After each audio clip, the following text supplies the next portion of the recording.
Ladies and gentlemen, it's my profound honor to welcome a remarkable lady who embodies the spirit of Japan, renewal and global leadership. Her Excellency Prime Minister Sanae Takaichi, Japan's first female Prime Minister, has dedicated her career to advancing economic security and championing innovation and resilience across Japan's political landscape. So we are especially grateful to her for being with us today, despite her very busy agenda at the Parliament. So please join me in inviting her to share her vision for the new Asia and the future we are building together. Ladies and gentlemen, Her Excellency the Prime Minister of Japan.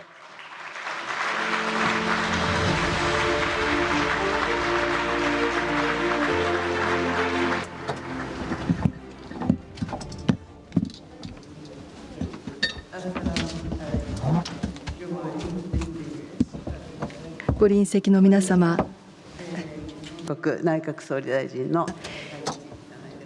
morning. My name is Sanae Takaichi.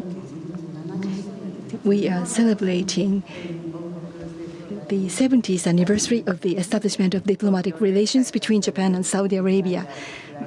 I'm very happy to be able to speak in front of you as the representative of the government of Japan. I'm pleased to deliver my remarks at the FII Priority Asia Summit, which is being held in Tokyo for the first time in Asia. The core of the Takaichi Cabinet's growth strategy is crisis management investment. It is a strategic investment in which the public and private sectors work hand in hand and act proactively to address various risks and social challenges, including economic security, food security, energy security, health and medical security, and measures to strengthen national resilience. And this aligns with the Future Investment Initiative, or FII's concept of investment in future generations by providing products, services, and infrastructure that contributes to solving global common challenges. It will lead to further growth for Japan by designating 17 strategic fields such as AI, semiconductors, shipbuilding, quantum, aviation and space, and cybersecurity, and implementing comprehensive support measures from multiple perspectives, including bond investment promotion, international deployment support, human resources development, startup promotion, research and development, industry-academia collaboration, and international standardization. We will draw out proactive investment from both the public and private sectors. Additionally, we will incorporate measures to create and expand new demand, such as procurement by government agencies, including defense procurement and regulatory reform, and by implementing measures that improve investment predictability, such as multi-year budget commitments. We will support the private sector investment. Through these efforts, by strengthening the supply structure of the Japanese economy and creating an economy that earns the trust of global investors, we will generate a virtuous cycle in which capital from around the world flows into Japan. Turning our eyes to the world, the stable, free, and open international order with which we have long been familiar is being greatly shaken by historic changes in power balances and the intensifying geopolitical competition. Over the past 1 month, since I assumed the office, I have rigorously engaged in summit diplomacy, including ASEAN-related summits, the Japan-US summit meeting, the APEC leaders meeting, and the G20 summit. We will realize Japanese diplomacy that flourishes at the center of the world. We aim to work closely with like-minded countries around the world, including Saudi Arabia, to maintain and strengthen a free and open international order based on the rule of law and to rebuild responsible global governance. Under these global circumstances, Japan is placed in the most severe and complex security environment since the end of World War II. The national security strategy positions the security of national interests, including not only our peace and safety, but also economic prosperity as economic security. In particular, the issue of supply chain is crucial. Due to an emphasis on economic efficiency and the promotion of international division of labor, supply chains have become diversified and complex, leading to excessive dependence on other countries for critical materials, which has resulted in the emergence of supply risks. For those of you in the business community gathered here today, supply chain risks are directly linked to corporate value. The Japanese government will further strengthen measures for supply chain resilience, such as reviving shipbuilding capabilities that support international shipping and establishing alternative supply routes for critical minerals, including rare earths. By boldly promoting crisis management investment, we will achieve robust economic growth and ensure economic security more swiftly and reliably. Additionally, we will accelerate efforts such as between Japanese and Saudi Arabian companies to promote supply chain collaboration between companies in like-minded countries.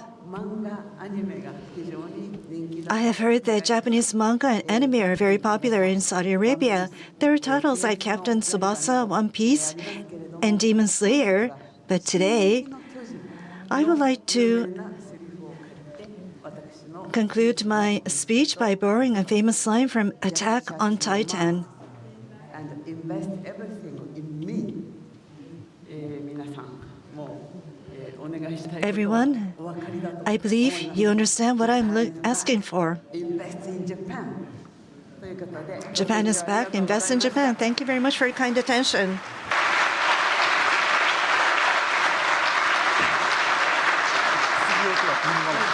Thank you, Prime Minister. Thank you very much for this great speech. And many people in the room were encouraged to hear you, Prime Minister, and to hear about your strong strategy for the economy, especially as someone considering investment in Japan.